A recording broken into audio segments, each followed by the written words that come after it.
In our early days of PT school, we learned all sorts of really important things, like the muscles of the rotator cuff, how to measure knee range of motion, differential diagnoses for Parkinson's disease, how to take blood pressure, yada, yada, yada, yada, yada.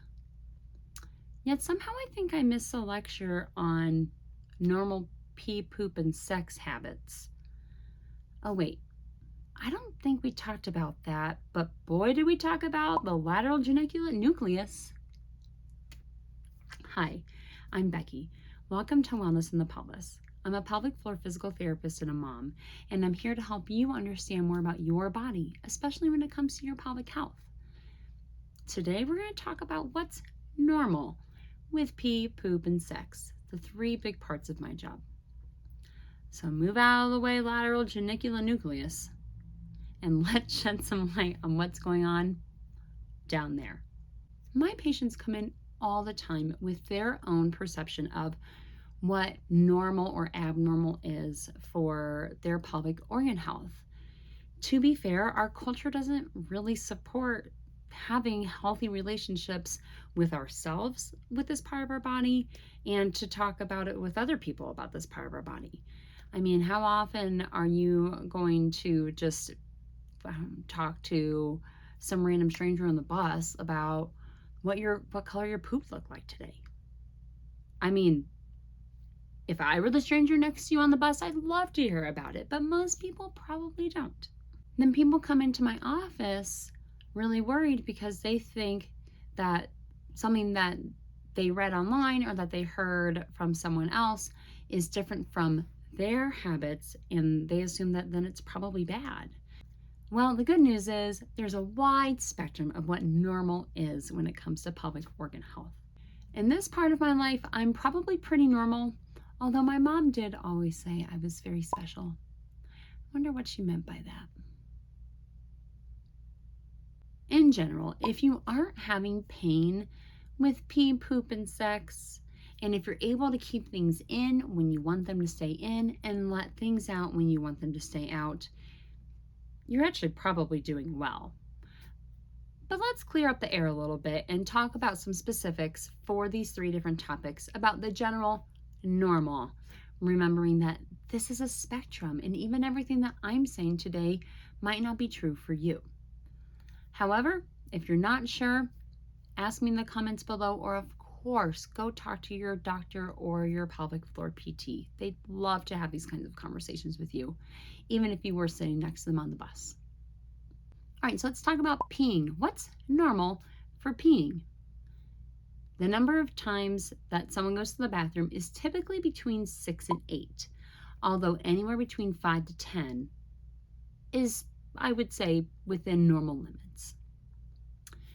The color of your pee should be from clear to an amber color. If it's got red in it, definitely talk to your doctor. There may be blood. Or if, of course, it's darker than an amber color, you probably are dehydrated and you still may need to talk to your doctor about that. Smell? I mean, it might smell a little bit, but usually a very faint odor. Unless you're lucky enough to have that gene with asparagus, and that is a genetic thing. Maybe your pee smells when you have some asparagus, but if it does have a foul odor, of course, that's not normal, and talk to your doctor about that too. Waking up at nighttime. Anywhere between 0 to 1 times a night to wake up to pee is normal. Twice is within that acceptable range. Anything more than twice we would consider not typical. And the good news is, for most cases, pelvic floor PT can actually help with reducing those nighttime trips to the bathroom. Leakage. Sorry, no matter what you see on TV or read in magazines or whatever your auntie says, it is not normal to leak.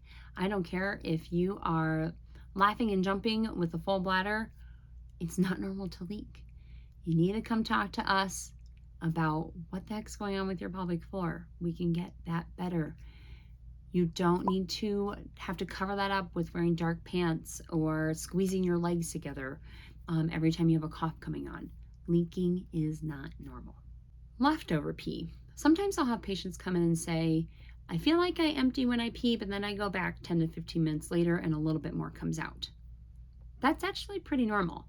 When you empty your bladder, about 25 to 50 milliliters, so just like an ounce or two, stays inside of the bladder. And that's just because your bladder is always filtering in urine from the kidneys. And it's not a perfect system, so sometimes the sphincter closes back up before everything gets out of the way, and that's fine. On the flip side, the normal amount that the bladder fills, typically for a healthy adult, somewhere between 200 and 300 milliliters is a typical void. So emptying your bladder, you might have that much come out. The bladder can hold up to 500 milliliters or a half a liter pretty easily. You're going to be rushed into the bathroom at that point.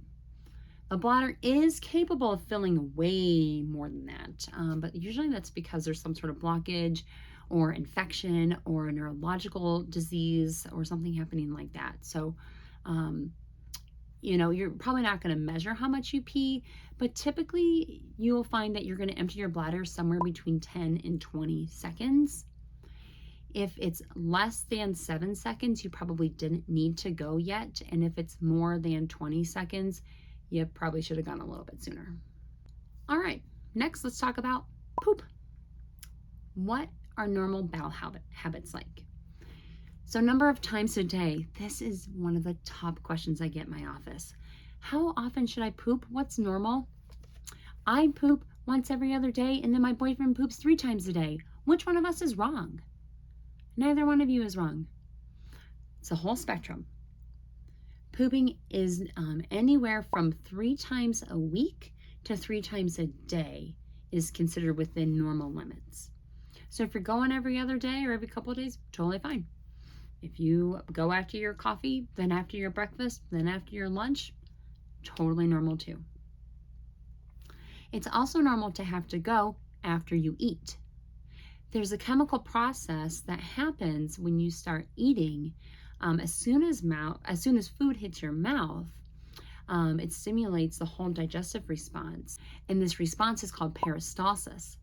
And it's basically the gears on a machine start turning. Once the food starts hitting your mouth, in your gut, it says, all right, new stuff's coming in, time to get old stuff out. So especially around meal times, you'll have a great big amount of peristalsis happen, and that's called a mass movement. So if you find yourself having to excuse yourself at the breakfast table, totally normal. What did your poop look like? Someone probably spent their life's works coming up with this scale. It's called the Bristol stool chart, and it's the poop chart. And so what it is, it's a scale of 1 to 7, and what your poop looks like along that scale. 1 is really hard, small clumps. People will often call it like rabbit pellets or deer pellets, all the way over to a 7, which is liquid diarrhea. And then so oftentimes your doctor or your pelvic PT will ask where you fall on this Bristol stool chart. 1's going to be obviously more constipated. The stool's really dehydrated and it's hard to get out. So it comes out in those little broken up clumps. 7, things moved way too fast through you and it rushed out. You want to be somewhere between a 3 and a 5. Ideally, the perfect poop would look like a 4, which is all one piece, soft but well formed and easy to pass. So if it looks like soft serve ice cream, it's probably a good poop. And I just ruined soft serve ice cream for you. I'm sorry about that. The color of your poop kind of depends on your diet. In the West, our Western cultures often eat more processed foods and less fiber, so it's usually going to be a little bit more in the brown scale and darker in color. Whereas if you eat a more vegetarian diet, especially that's high in fiber, it's going to be lighter brown or shades of green. If your stool is black, you need to talk to your doctor about that. There may be blood high up in the digestive tract that needs looked at. If there's streaks of red in your stool, it may be from a little fissure at the anal opening or a little hemorrhoid that opened up, and so a little bit of blood came out as you pooped. Not anything to necessarily run to your doctor about, but to keep your eye on just in case. White specks in the stool may need to be monitored as well. Could be from some medicine you took, but it also could be a sign that your body's having a hard time breaking down bile. And so it may be worth talking to your doctor about that too. The time that it takes to poop, I don't know about you and your partner. I'm stereotyping my husband here. He's not here to defend himself, but he can be in the bathroom for like 20 minutes. What are you doing in there? That either is the biggest poop ever, or you're just really enjoying that show that you're watching. But in general, it should take anywhere between 10 and 30 seconds to get poop out once it started coming. When you get to the bathroom to have a bowel movement, it may take a minute to kind of settle in and relax. But generally 10 to 30 seconds is about how long it should take to fully evacuate your bowels. Straining to get poop out, it's kind of fuzzy. It's okay to push a little bit, like you need to maybe help build up a little bit of pressure in your belly by pushing a little bit, but straining, like gritting your teeth, face red, pushing, like, ugh, that's not normal. But a little bit of bearing down is normal. So you don't just need to sit there and wait for the magic to happen. You can do a little bit of work to help it come out. And then this isn't necessarily pooping, but farting. Farting is normal. Farting is fine. There's no reason to be ashamed about farting. I don't know why our culture is so averse to farting. You do it 10 to 20 times a day. So it's normal to fart. Now, if you can clear a whole room with your farts, nothing to be ashamed of. You should be proud of that. You are passing through some really great bacteria that's helping break down your stool.